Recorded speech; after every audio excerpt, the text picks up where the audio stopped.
Baik, Assalamualaikum warahmatullahi wabarakatuh. Perkenalkan, nama saya Ahmad Askamavan Sutama Putra dengan NIM 202410101123. Pada kesempatan kali ini saya akan menjelaskan terkait tentang collision domain dan broadcast domain pada mata kuliah jaringan komputer. Nah, di sini sudah ada soal bahwasanya lingkarilah dan jumlahkan collision domain dan broadcast domain pada jaringan tersebut dan analisislah dengan memberi alasan kesimpulan Anda terkait daerah masing-masing collision domain dan broadcast domain. Baik.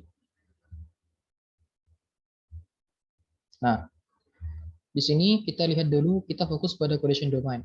Collision domain itu memiliki karakteristik yaitu seluruh port pada satu hub itu terdiri dari satu collision. Nah, di sini kan ada hub. Kemudian di sini terdapat beberapa port.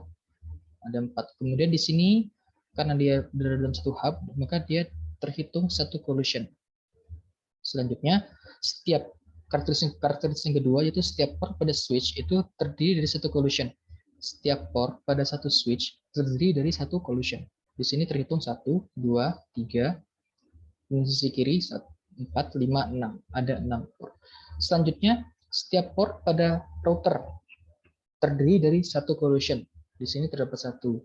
Sehingga dapat disimpulkan bahwa collision domain di sini berjumlah 9. 1, 2, 3, 4, 5, 6, 7, 8, 9. Kemudian next. Kita fokus pada broadcast domain sekarang. Nah, untuk broadcast domain sendiri, karakteristiknya itu sendiri yaitu ada setiap port pada router, itu terdiri dari satu broadcast. Nah, broadcast domain. Kemudian seluruh port pada satu switch itu terdiri dari satu broadcast. Di sini terhitung satu. Begitupun dengan yang hub. Seluruh port pada satu hub itu terdiri dari satu broadcast. Nah, untuk pada bagian broadcast, di sini hub ini kan berfungsi sebagai penerus, di mana dia meneruskan sinyal data. Kemudian di sini hub kan berrelasi langsung dengan switch. Maka di sini hub dan switch ini terhitung jadi satu broadcast. Nah, begitu pun pada sisi kiri, di sini terhitung satu broadcast. Jadi kita jumlahkan untuk broadcast domain di sini terdapat 3, yaitu di sini 1, kemudian 2, 3. Seperti itu. Selanjutnya, pada soal yang selanjutnya. Tentukan topologi yang digunakan dengan cara melingkari gambar dan berilah keterangan kelebihan dan kelemahan masing-masing topologi yang digunakan dari jaringan tersebut. Baik, untuk jaringan di sini, yang pertama di sini terdapat jaringan bus ya. Terdapat jaringan bus di mana jaringan bus ini menghubungkan antara jaringan satu dengan jaringan lain. Di sini ada switch, di sini sebagai mendistribusikan bersama begitu pun juga dengan sisi yang kanan. Di sini terdapat topologi bus. Kemudian selanjutnya, nah di sini terdapat topologi star, di mana hub di sini sebagai inti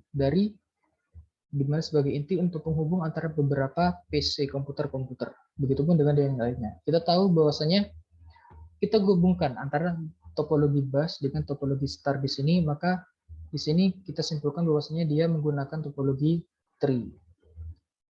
Topologi tree. Di sini terdapat 2 topologi tree yang dihubungkan dengan router. Seperti itu. Next. Untuk kelebihannya sendiri, topologi tree itu membagi seluruh jaringan menjadi bagian yang mudah diatur. Kemudian mendukung untuk diterapkan pada jaringan komputer berskala besar, identifikasi kerusakan pada jaringan serta isolasi jaringan dapat dilakukan dengan mudah. Jika salah satu klien mengalami kerusakan atau gangguan dan tidak akan mempengaruhi klien lain. Dan yang kelima yaitu manajemen data yang baik, sebab komunikasi terjadi secara point to point. Itu untuk kelebihannya. Selanjutnya kelemahannya yaitu jika kabel utama rusak atau backbone-nya rusak, maka seluruh jaringan akan terganggu.